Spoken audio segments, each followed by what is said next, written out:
तारर साहब, जो सियासी बॉस। माहौल है जी। उसके अंदर बड़ी तब्दीली आनी है। जो मैं एंटिसिपेट कर रहा हूँ चीज़ें पिछले चंद एक रोज़ की जो डेवलपमेंट्स हैं, और आज जो ख़ास तौर पर सुप्रीम कोर्ट से भी चीज़ें सामने आई हैं, केसेस अगर खुलते हैं करप्शन के, स्मगलिंग के ऊपर, करप्शन के ऊपर क्रैकडाउन आनी चाहिए।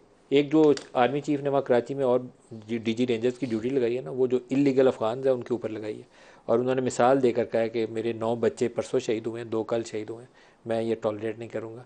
जिनके पास कार्ड है उनको तो रहेंगे, बाकी जो इलीगल है उनको सारों को हम वापस भेजेंगे।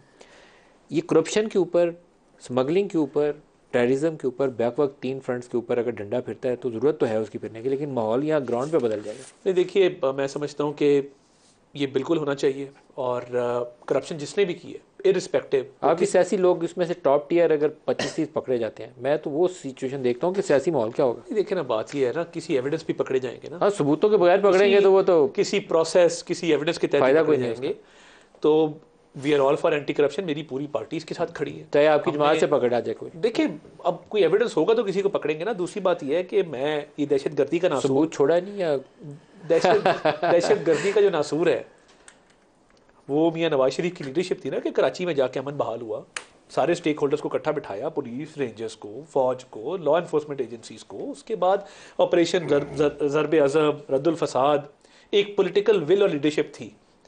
जो ऑपरेशन था इमरान खान, जो फैज साहब ने लॉन्च किया, उसमें दहशतगर्दी में भी इजाफा हो, कोई एक चीज़ वो ठीक करके गए हो।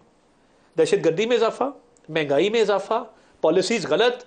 वो ऐसा फ्रैंकेनस्टाइन क्रिएट हुआ कि उसने पूरे मुल्क की तहस नहस कर दी, जो हम आज खमियाजा भी भुगत रहे हैं और उसको ठीक करने की अब कोशिश कर रहे हैं। 2013 की कामयाबी की बड़ी वजह जो थी ना, आपकी पॉलिटिकल लीडरशिप और फौज दोनों की इंटेंट क्लियर थी। आप लोगों ने पार्लियामेंट से उनको पॉलिटिकल बैकिंग भी दी, लॉ अमेंड करके दिया। कराची ऑपरेशन के लिए आपने लॉ अमेंड किया जी बिल्कुल था, किया एंटी था। टेररिज्म एक्ट को आपने अमेंड नहीं, करके पंजाब एम्पावर किया रेंजर्स में को। मालिक साहब, नेशनल एक्शन प्लान पंजाब में देखे ना, आसान नहीं था कि लाउड स्पीकर पे बैन, हेट स्पीच पे बैन, वॉल चॉकिंग पे बैन।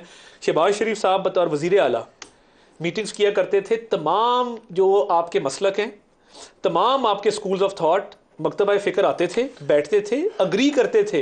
इन्होंने क्या किया, नेशनल एक्शन प्लान की बतौर वज़ीर आज़म इमरान ने एक मीटिंग की होगी पूरे 4 साल। ब्रेक ले लें, वापसी पे पूछते हैं कि अब पॉलिटिकल बैकिंग कैसी होगी। अगर सियासी करप्शन के ऊपर हाथ डालना है तो इस सारे प्रोसेस के लिए बैकिंग कौन करेगा।